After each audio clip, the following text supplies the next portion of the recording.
Les prix du gaz sont en baisse. Depuis son pic du mois d'août, le mégawattheure a perdu 65% de sa valeur en passant de plus de 300 € à une centaine d'euros ces derniers jours.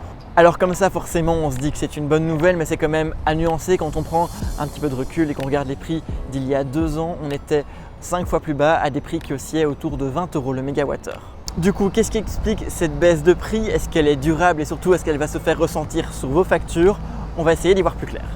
On s'est fait beaucoup de soucis pour l'hiver, l'hiver approchait et donc on a beaucoup anticipé l'hiver, on a rempli les stocks de manière admirable en Europe. D'ailleurs l'Europe avait poussé pour remplir les stocks de manière très importante, au-delà de 90% pour novembre.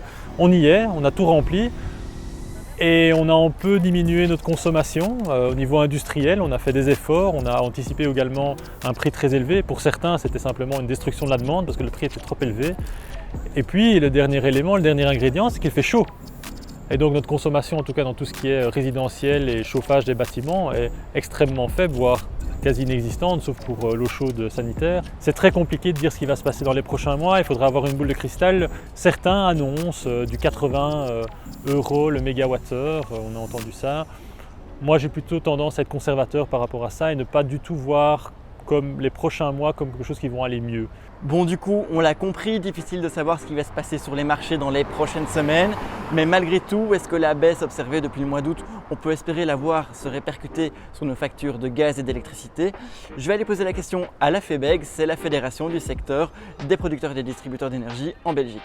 Alors il y a effectivement une baisse notable des cours ce dernier mois et demi. Il faut comprendre qu'une facture, ça comprend 12 mois de livraison, que ce dernier mois et demi ne pèse donc qu'un mois et demi et que ce n'est pas non plus un mois et demi pendant la période de livraison la plus importante, c'est-à-dire pendant l'hiver où sur 5-6 mois on consomme 80% de l'énergie consommée sur un an.